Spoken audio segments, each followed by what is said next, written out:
Hello dear students, from the Pathfinder, from the chapter Electric Current, I have taken one question on the capacitor. This is question number 42. Two identical parallel plate capacitors are connected as shown in figure. Initially both have total charge Q naught and separation between their plates X naught. At an instant, plates of one capacitor begin to move towards each other and plates of the other capacitor away from each other.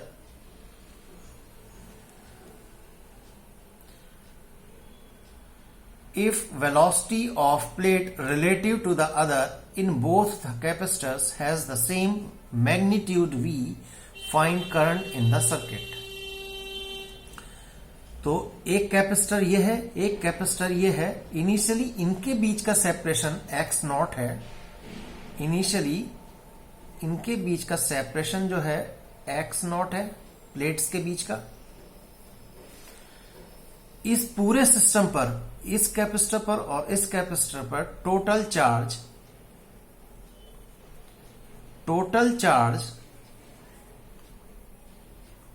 Q not दिया है. ठीक है, ये initial condition है. अब क्या है, ये कैपेसिटर की प्लेट अवे जा रही हैं एक दूसरे से. मींस पहले एक्स नॉट सेपरेशन था, अब सेपरेशन अलग हो गया है इस कैपेसिटर के लिए. सिमिलरली फॉर दिस कैपेसिटर वो क्या कह रहा है, पहले अगर ये सेपरेशन था तो अब और पास में आ गई हैं प्लेट्स. ठीक है, और उन प्लेट्स के लिए जो मैग्नीट्यूड है v, वेलोसिटी, उससे वो मूव हो रही हैं. तो मुझे finally current in the circuit निकालना है.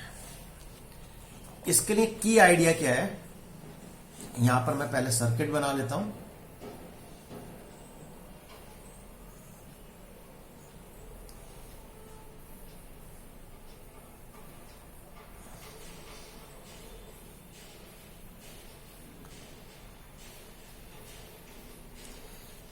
ठीक है, ये क्लोज था इनिशियली. ठीक, अब इसके लिए की आइडिया क्या है.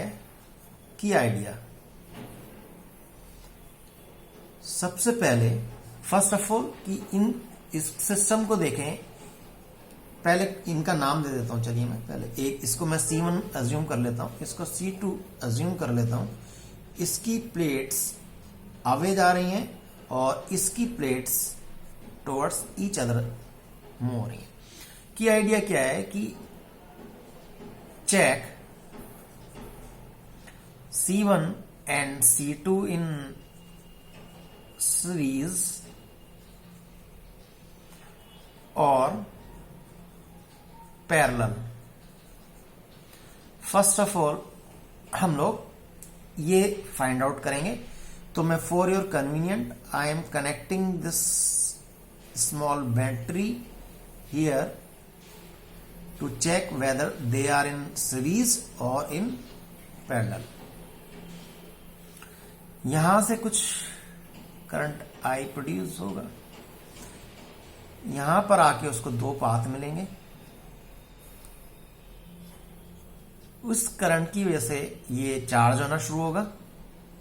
तो suppose let it B charge plus minus Q2 in this plate. ठीक है, सिमिलरली ये करंट यहां आके ये डिवाइड हो जाएगा, तो ये भी प्लस और minus, late it B Q1 और Q2 चार्ज हो जाएगा. तो यहां से क्या निकला, hence Q1 and Q2 are not same. So C1 and C2 are in parallel.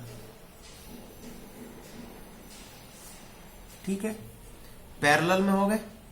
अच्छा, पैरेलल में हो गए, then we know that in parallel potential difference across C1 and C2 is same. This is the key idea behind to solve this for first step. तो अभी क्या करेंगे, using this formula कि Q equals to CV, we have to find out यहां पर C1 पर potential difference कितनी है और C2 पर भी पोटेंशियल डिफरेंस कितनी है, क्योंकि हम उसको इक्वेट कर सकते हैं कि दोनों पर पोटेंशियल डिफरेंस सेम आनी है. तो यूजिंग दिस, तो Q1 upon C1 equals to Q2 upon C2 equals to, let it be V, equals to V. Same potential difference due to C1 and C2 in parallel. ठीक है, इस चीज को आगे यूज करेंगे. अब क्या हो रहा है, एक कैपेसिटर की प्लेट, इस C1 कैपेसिटर की प्लेट क्या हो रही है, पहले X0 था, इनके बीच में ये सेपरेशन क्या था, initially X0, but it is moving away. तो किसी पॉइंट पर, किसी टाइम टी पर ये यहां से d डिस्टेंस सेपरेट हो गई हैं. तो जो प्लेट्स मूव हो रही थी तो उनके बीच की डिस्टेंस क्या हो गई, X0 plus D, and D is a function of here time. Function of time का मतलब जिस वेलोसिटी से v से मूव हो रही है, तो मुझे नहीं पता कि किस टाइम पर कितनी डिस्टेंस d सेपरेट हुई है ये, तो इसीलिए मैंने उसको फंक्शन ऑफ टाइम दिया है. तो ये d, इसको मैं क्या बोल सकता हूं, d equals to velocity v से मूव हो रही थी दोनों plates into this time t, कि at particular time t now this separation is d.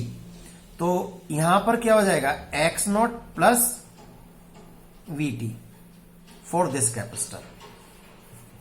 Similarly C2 के लिए लिख सकता हूं, C2 के लिए क्या हो जाएगा, X0 माइनस Vt. क्यों, क्योंकि ये प्लेट्स टुवर्ड्स ईच अदर हो रही थी. ठीक है, तो बिफोर अगर ये X0 है, अभी क्या है, प्लेट यहां आ गई है, तो यहां पर ये प्लेट X0 थी. टोटल डिस्टेंस में से ये डिस्टेंस मुझे क्या करना है, माइनस करना है, तभी मैं ये डिस्टेंस एट टाइम t पर निकाल पाऊंगा. ठीक है, दोनों की मैंने distance as a function of time t निकाल लिए.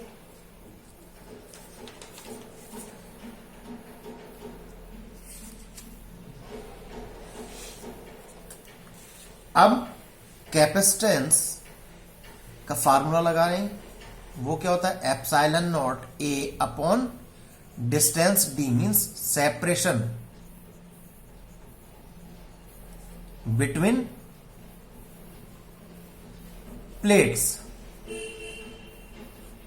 ठीक है, तो अब मैं इसको लिख लूं, C1 क्या हो गया फिर मेरा, capacitance epsilon not a, identical plates हैं तो एरिया उनका सेम रहेगा, upon X0 plus Vt, distance d मैंने हम निकाल ली थी. C2 इसी तरह से हो जाएगा epsilon not a upon this X0 minus Vt, और अब यहां पर यूज करेंगे जो हमने रिलेशन शुरू में दिया था, Q1 upon C1 equals to Q2 upon C2। तो यहां से हेंस मैं क्या कह सकता हूं कि Q1 upon Q2 equals to C1 upon C2, means उनके चार्जेस का रेशियो C1 अपॉन C2 होगा। तो मैं यहां पर इंटरेस्टेड हूं, आइदर मैं Q1 फाइंड आउट कर लूं या Q2 या बोथ फाइंड आउट कर लूं। यहां पर की आइडिया क्या लगेगा मेरा कि अगर Q2 और Q1 मैं फाइंड आउट कर लेता हूं तो I क्या होता है मेरा, dQ अपॉन dt। तो मैं इजिली करंट फाइंड आउट कर सकता हूं। तो यहां से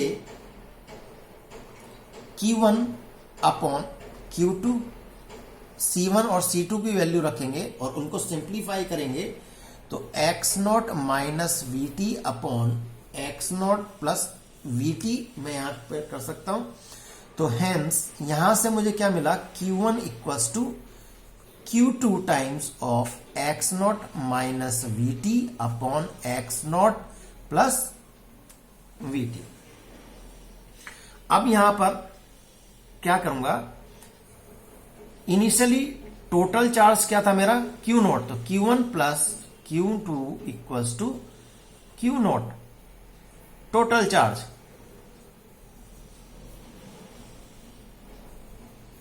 ठीक है, यहां पर इस Q1 को यहां पर मैं प्लेस कर देता हूं और अगर मैं इसको सिंप्लीफाई करता हूं तो क्या आएगा मेरे पास, Q2 equals to Q times x not plus VT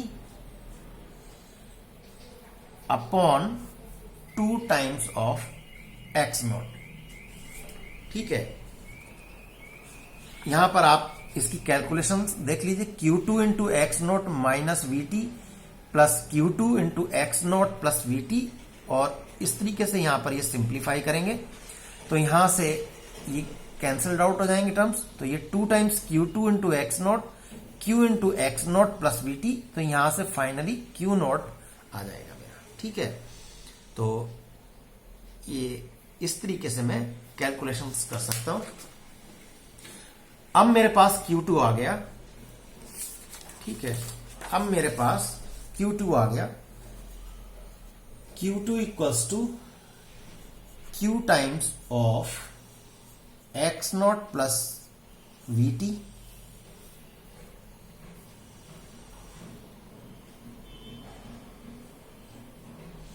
upon 2 times of x not, this is original x not.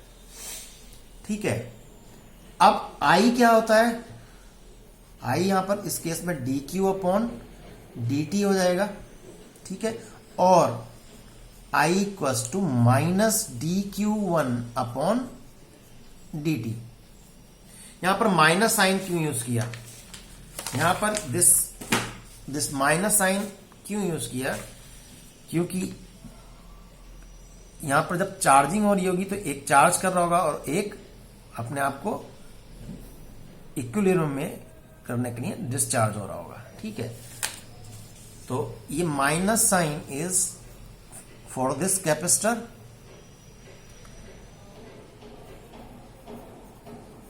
For discharging.